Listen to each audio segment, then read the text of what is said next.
Hello everybody, and welcome once again to Caleb Likes Books. I am Caleb, and today I am going to be doing my top 5 Star Wars Legends novels, or expanded universe, if you prefer to call it that. Do keep in mind, at this point I have not read everything within Legends. In fact, I've probably only read roughly somewhere in the 20% range, I would say.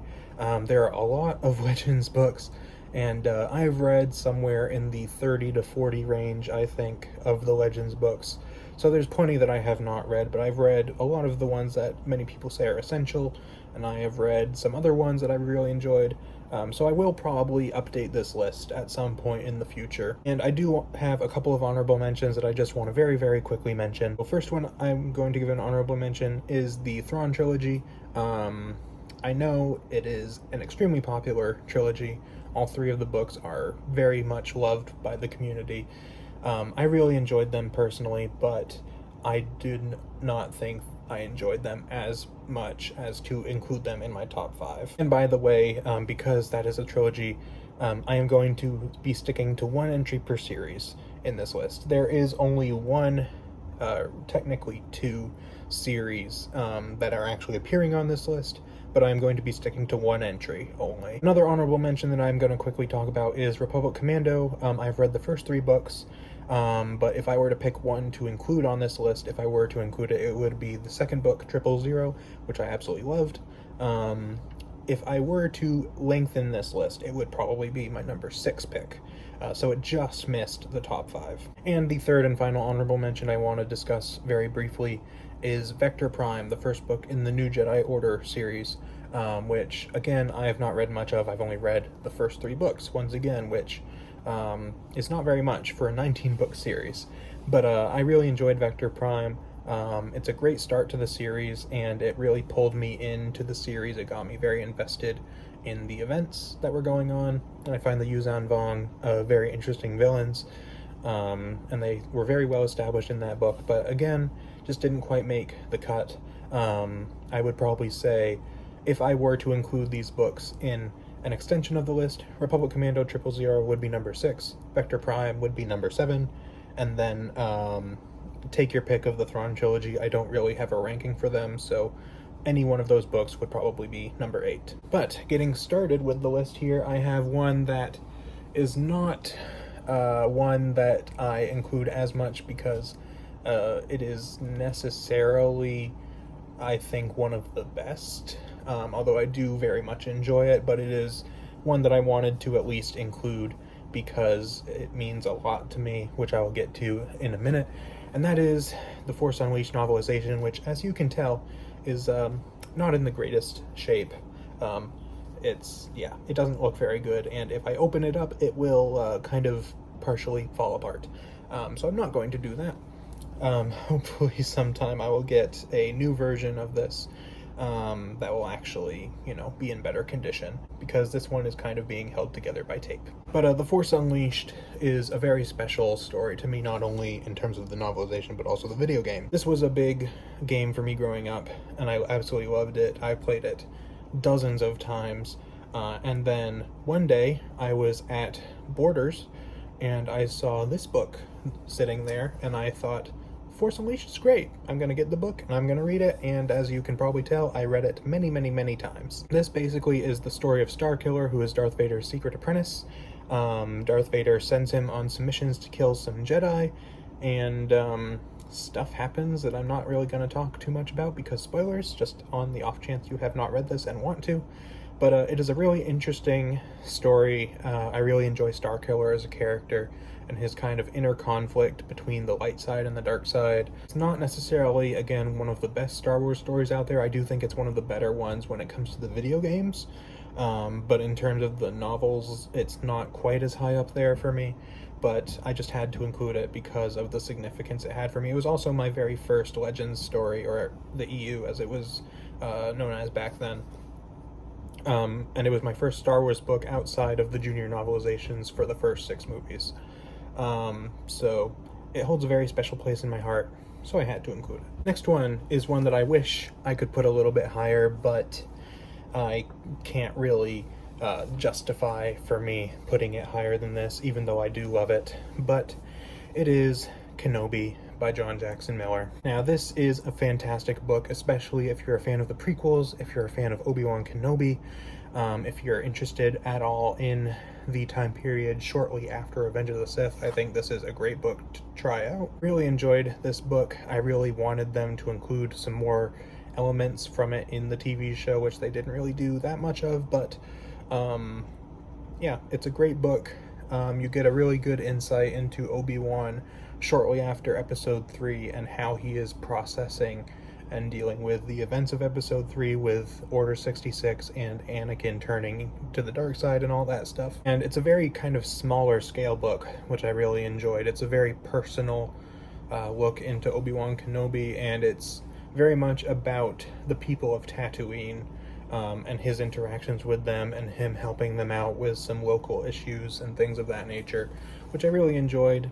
It's a very different sort of Star Wars book compared to all the other ones that I've read thus far, but it's really great. Now, the next one I'm going to talk about is one that I think is quite underrated. I don't see it talked about all that much when it comes to the best Legends books, and that is Maul Lockdown.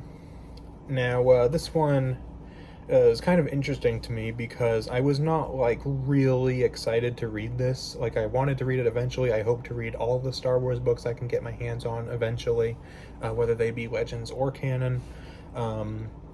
But this was not one that I was like, ooh, I really want to read this.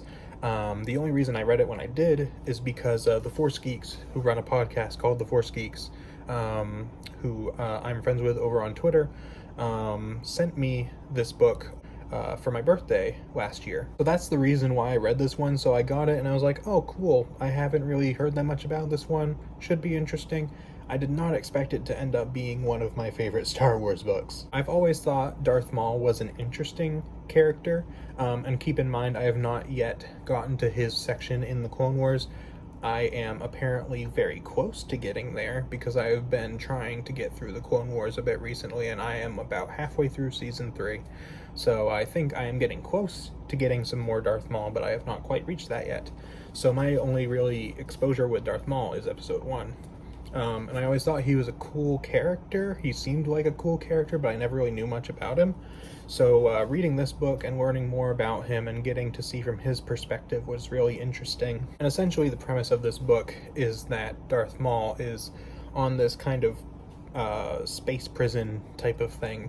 And there's stuff going on, and he has to figure out different mysteries that are going on. This book, I think more than pretty much any other book on this list, except for maybe number 1, was just such a page turner for me. Like, I had a hard time putting it down because I was just like, I want more. And something that really surprised me about this book is how dark and violent it is. This book is not for the faint of heart. From basically the very first scene when I read this, I was like shocked by how violent this book can be at times. So do be aware of that if you decide to read it, but it is a really interesting story and I absolutely loved it. Sticking with the theme of dark side centric stories, which is going to be the entirety of the top 3 because I am just into that stuff. At number 2, Darth Plagueis by James Luceno. This is generally, alongside Kenobi and the Thrawn trilogy and the Darth Bane trilogy and some others like X-Wing and New Jedi Order, though I think New Jedi Order is a little bit more divisive, but in some places I've seen it considered one of the best. Darth Plagueis is generally considered by, I think, most fans, or at least the general audience opinion of the fan base, alongside the Thrawn trilogy, to be probably the best Legends book. At least that's what I've heard. And I can absolutely see why. Darth Plagueis is a fantastic story about Darth Plagueis, of course, and Palpatine, who comes into the story a little ways in. And I think the beginning of this story, I was like, yeah, it's interesting, but I'm not quite feeling it. And then once Palpatine entered the picture, I was hooked, and I could not stop reading it. As I just said a minute ago, I really enjoy dark side-centric stories, even though I don't agree with the Sith and their methods and things of that nature. I really am very interested in the Sith and the dark side and their way of thinking and, you know, just generally them and this book really provided a lot of interesting stuff in that sense. Another thing I really liked about Darth Plagueis is how well it ties into episode 1. I always find it interesting with tie-in books, such as this one and other ones like, for example, Shadow of the Sith, which is a recent release, how that ties into the sequel trilogy, especially The Rise of Skywalker, or the Force Unleashed novelization, which obviously just retells the story of the video game. How much reading this book increased my love and appreciation for The Phantom Menace. I enjoy The Phantom Menace. I think it is a good movie. However, I would say it's probably still one of my least favorite Star Wars movies. I still enjoy it, but reading this book and then shortly thereafter rewatching all of the movies, this book really enhanced my appreciation for The Phantom Menace, and I loved how it tied into it. The final chapters of this book are basically crossing over with the movie, which I thought was really cool.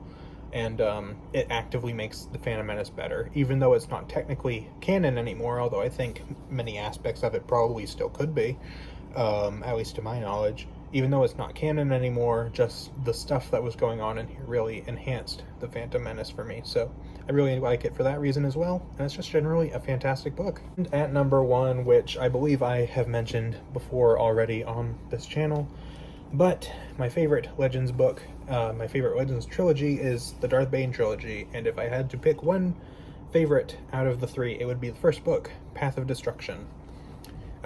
Once again, Sith-centric story, so it automatically gets some bonus points for me. In addition to that, it's an Old Republic story, and I love the Old Republic. Knights of the Old Republic is my favorite Star Wars thing ever. I absolutely adore that game, and the way that this builds on the Old Republic era, the later days of the Old Republic era, because it takes place roughly 1,000 years before the events of the main film saga. The way this expands on the Old Republic era and includes a lot of references to Knights of the Old Republic, which, being a big fan of that game, I absolutely loved. It was just a really interesting read. Darth Bane is a fascinating character, and I loved getting his beginnings in this book. His beginnings of his journey of being a Sith, how he started out as like a miner or something like that, I think. And then became a part of the Sith army, and then eventually began training as an actual, like, force-wielding Sith. I thought was fascinating, and learning about Sith philosophies and their training and just everything to do with that I absolutely loved in this book. And yeah, I pretty much loved everything about it, so that is my number 1. So that's pretty much all I got for this video. Let me know in the comments what are some of your favorite Legends books, and if any of my picks overlap with yours. And that is pretty much all I got for you today, so I will see you guys next time.